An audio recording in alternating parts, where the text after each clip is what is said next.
ನಿರಂಜನ್ ಅವರು ಆಕ್ಚುಲಿ ನಿಮ್ಮ ಬಾಳಲ್ಲಿ ಈಗ ಲಕ್ಷ್ಮಿ ಎಂಟ್ರಿ ಕೊಟ್ಬಿಟ್ಟಿದ್ದಾರೆ. ಸೊ ನಿಮ್ಮ ಮನೆಗೆ ಯಾವಾಗ ಬರ್ಮಾಡ್ಕೊಳ್ತೀರಾ? ಆದಷ್ಟು ಬೇಗ. ಆದಷ್ಟು ಬೇಗ. ಓಕೆ, ರಿವೀಲ್ ಮಾಡಲ್ವಾ ಅಥವಾ ಫಿಕ್ಸ್ ಆಗ್ಲಿಲ್ವಾ? ಡೇಟ್ ಹೇಳ್ತೀವಿ. ಓಕೆ. ಅದಕ್ಕೆ ಅಂತ ಒಂದು ಮುಹೂರ್ತ ಹಾಕ್ಬಿಟ್ಟು ರಿವೀಲ್ ಮಾಡ್ತೀರಾ? ಓಕೆ. ಸೊ ಸ್ಪಾರ್ಕ್ ಮೂವಿ ಅಂತ ಬಂದಾಗ ನಿಮ್ಮ ಜರ್ನಿ, ಇದಕ್ಕೆ ನಿಮ್ಮನ್ನ ಅಪ್ರೋಚ್ ಮಾಡಿರುವಂತ ರೀತಿ ಆಗಿರಬಹುದು. ಸೊ ಏನ್ ಹೇಳ್ತೀರಾ? ಹೌದು, ಅದು ನಮ್ಮ ಡೈರೆಕ್ಟರ್ ಮಾಂತೇಶ್ ಅವ್ರಿಗೆ ಕ್ರೆಡಿಟ್. ಫಸ್ಟ್ ಟೈಮ್ ಬಂದು ಕತೆ ಹೇಳಿದಾಗ ತುಂಬಾ ಕಾಂಪ್ಲಿಕೇಟೆಡ್ ಮೈಂಡ್ ಅನ್ಸ್ತು. Is a very talented director.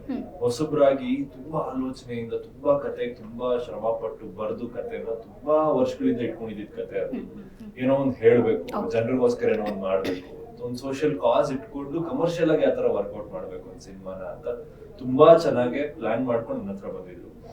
ಅವಾಗ ಒಂದಷ್ಟು ನನ್ಗೆ ಡಿಸ್ಕಷನ್ ತುಂಬಾ ಡೀಪ್ ಆಗಿ ಕೇಳ್ತೀನಿ ಕತೆನ, ಸುಮ್ನೆ ಮೇಲ್ ಕೇಳಿ ಬರೀ ಹೀರೋಗ ಫೈಟ್ ಆ ಸಾಂಗ್ ಅಂತೆಲ್ಲ ಮಾತಾಡೋದು.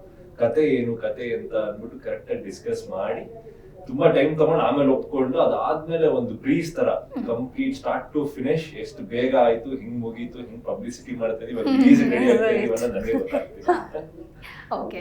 ಸೊ ನಿಮ್ಮ ಸಿನಿಮಾ ಜರ್ನಿ ಅದರಲ್ಲೂ ಕೂಡ ಈಗ ತುಂಬಾ ವೈರಲ್ ಆಗಿರುವಂತ ಸಾಂಗ್ ಅಂತೂ ಬಿಡಿ, ರೀಲ್ ಹೆಂಗೆ ಅಂತ ಗೊತ್ತು ನಿಮ್ಗೆ, ಶಕಲಕ ಬೂಮ್ ಬೂಮ್ ಎಲ್ಲಿ ಹೋದ್ರು ಕೂಡ ಇದೇ ರೀತಿ ಇಷ್ಟ, ಎಲ್ಲರೂ ಕೂಡ ನಿಮ್ಮನ್ನ ಫೈಂಡ್ ಔಟ್ ಮಾಡ್ತಾ ಇದ್ದಾರೆ. ಸೊ ಆ ಖುಷಿ ಹೇಗಿತ್ತು? ಆ ಒಂದು ಸಾಂಗ್ ಬಗ್ಗೆ ನೀವೇನ್ ಹೇಳ್ತೀರಾ? ಇಲ್ಲ, ಐ ಥಿಂಕ್ ಆ ಸಾಂಗ್ ಫಸ್ಟ್ ಕಂಪೋಸ್ ಆದಾಗ್ಲೇನೆ ಎನರ್ಜಿ ಇತ್ತು ಆ ಸಾಂಗ್ಗೆ.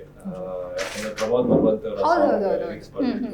ಅಂಡ್ ಶರಣ್ ಸರ್ ಹಾಡದ್ಮೇಲೆ ಅಂತ ಅದು ಬೇರೆ ತರಾನೇ ಒಂದು ಫೀಲ್ ಬಂದ್ಬಿಡ್ತು ಸಾಂಗ್. ಆಮೇಲೆ ಮುರಳಿ ಸರ್ ನಮ್ಗೆ dance master, Murali dance master, choreography, Swamy sir DOP. I think ಇದೆಲ್ಲ ಕೂಡ್ ಬಂದು ಆ ಸಾಂಗ್ ಅದೇ ತರ ನಮ್ಮ ಪ್ರೊಡ್ಯೂಸರ್ ಸಪೋರ್ಟ್ ಇಂದ ದೊಡ್ಡ ಒಳ್ಳೆ ಸೆಟ್ ಹಾಕಿ ಆ ಸಾಂಗ್ ರಿಚ್ ಆಗಿ ಬಂತು.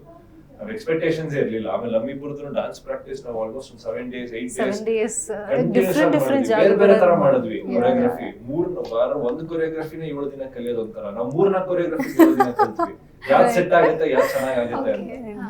ಆಮೇಲೆ ಆ ಹುಕ್ ಸ್ಟೆಪ್ ಇತ್ತು, ಅದನ್ನ ನಾವು ಶಕಲಕ ಅಂತ ಮಾಡಿದ್ವಿ. ಅದ್ಮೇಲೆ ಎಲ್ಲರಿಗೂ ಈಸಿ ಆಗ್ಲಿ, ಒಂದ್ ಸ್ಟೆಪ್ ಎಲ್ಲರೂ ಈಸಿ ಆಗ್ತಾರ ಮಾಡ್ಲಿ ಅಂತ. ಅದಾದ್ಮೇಲೆ ಅದು ರಿಲೀಸ್ ಆದ್ಮೇಲೆ ಅಂತೂ ಎಲ್ಲಾ ಕಡೆ ಎಲ್ಲರೂ ಮಾಡಕ್ ಸ್ಟಾರ್ಟ್. ಯಾವ ರೀಲ್ಸ್ ಎಲ್ಲಿ ನೋಡಿದ್ರು ಫುಲ್ ಟ್ರೆಂಡಿಂಗ್. ಹೌದು, ಯಾಕಂದ್ರೆ ಅದು ಈಸಿಯಾಗಿ ಎಲ್ಲರೂ ಬಾಯಲ್ಲಿ ಬರುತ್ತೆ.